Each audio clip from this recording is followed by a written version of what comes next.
출동한 구조대가 환기구 안을 들여다봅니다. 깊고 비좁은 환기구 아래 그곳에 사람이 있는데요. 한 남학생이 건물 외벽에 설치된 환기구에 위로 올라갔다가 8m 아래로 추락한 것입니다. 현장에 도착해보니 15세 남학생이 환풍시설을 걷다가 환풍기 창이 떨어져 8m 아래로 추락한 사고로 당시 학생은 양팔로 좌측 다리를 움켜잡고 고통스러운 표정으로 도움을 요청하던 상황이었습니다. 옷과 얼굴에 핏물이 튄 채로 바닥에 주저앉은 남학생. 떨어질 때 그대로 가방도 메고 있습니다. 다행히 의식은 또렷한데요. 구조대원이 허리에 로프를 감고 환기구 안으로 들어갑니다. 지나가는 행인들도 안타까운 듯 이 광경을 지켜봅니다. 구조대원들은 남학생의 다리를 단단히 고정시킨 뒤 환기구 밖으로 끌어냅니다. 현장 도착 즉시 로프를 이용해 하강하여 요구조자 상태를 확인한 바 좌측 발목 골절 추정 환자로 공기부목을 이용해 응급처치를 한 후 요구조자 매트를 착용시켜 안전구조하였습니다. 이 사고로 남학생이 왼쪽 발목 등을 다쳐 병원으로 이송됐습니다.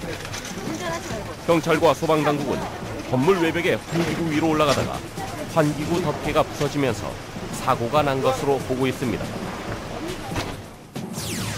지하철 3호선 홍제역에서도 환기구에서 추락 사건이 발생했는데요. 전기 배선 공사를 하러 지하로 내려가려던 작업인부 한 명이 3m 높이 계단에서 추락한 것입니다. 추락 사고는 보통 산이나 공사장 등 높은 곳에서 발생되지만 환기구나 매너처럼 평지에서 일어나는 경우도 많습니다.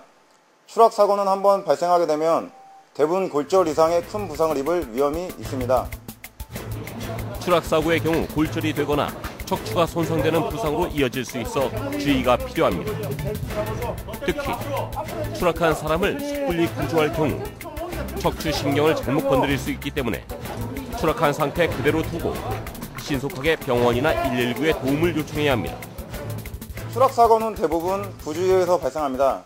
산이나 공사장 등에서는 안전 장비를 반드시 착용하고 기본적인 안전 수칙을 꼭 지켜야 합니다. 그리고 야간에는 맨홀이나 환기구가 개방되어 있는지 잘 보이지 않기 때문에 특히 조심해서 다녀야겠습니다.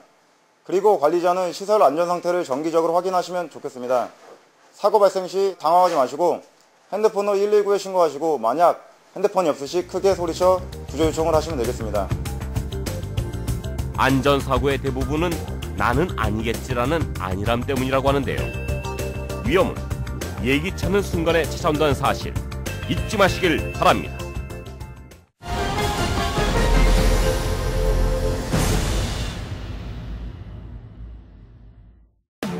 고가도로 아래 승용차 한 대가 완전히 뒤집혀 있고 한쪽으로는 가로등이 쓰러져 도로를 가로막고 있습니다.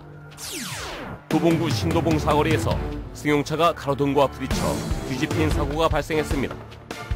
현장 도착 즉시 확인한 바 차량이 가로등하고 충돌하면서 전복돼 있는 상황으로 내부에 한 명의 요구조자가 갇혀 있는 상황이었습니다. 사고자를 빨리 구조해야 하는 긴급한 상황이지만 차가 뒤집어져 사고자를 꺼내기가 쉽지 않습니다.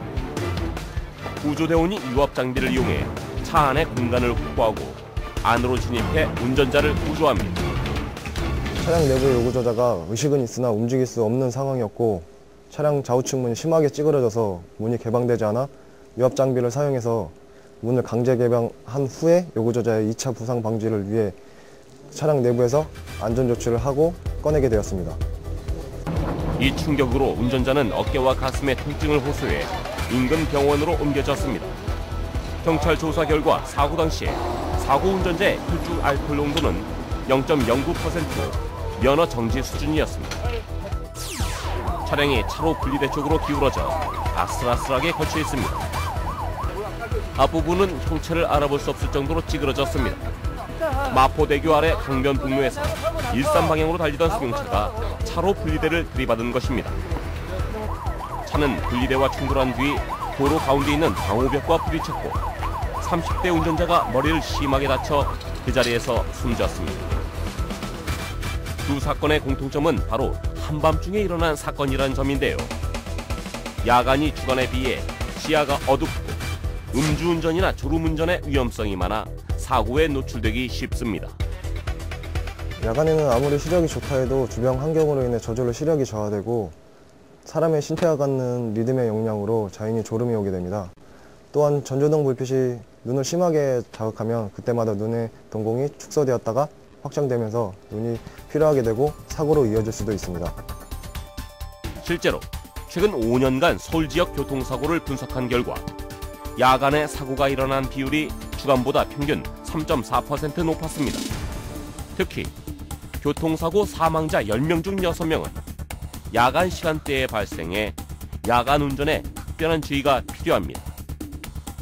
야간 주행 시에는 색의 식별이 거의 구분되지 않고 명암에 의해서만 물체를 식별하기 때문에 검은색 계통의 차량을 경계하고 야간에는 항상 도로 중앙 쪽으로 주행하면서 라이트가 없는 자전거 등에 특별히 주의를 해야 합니다.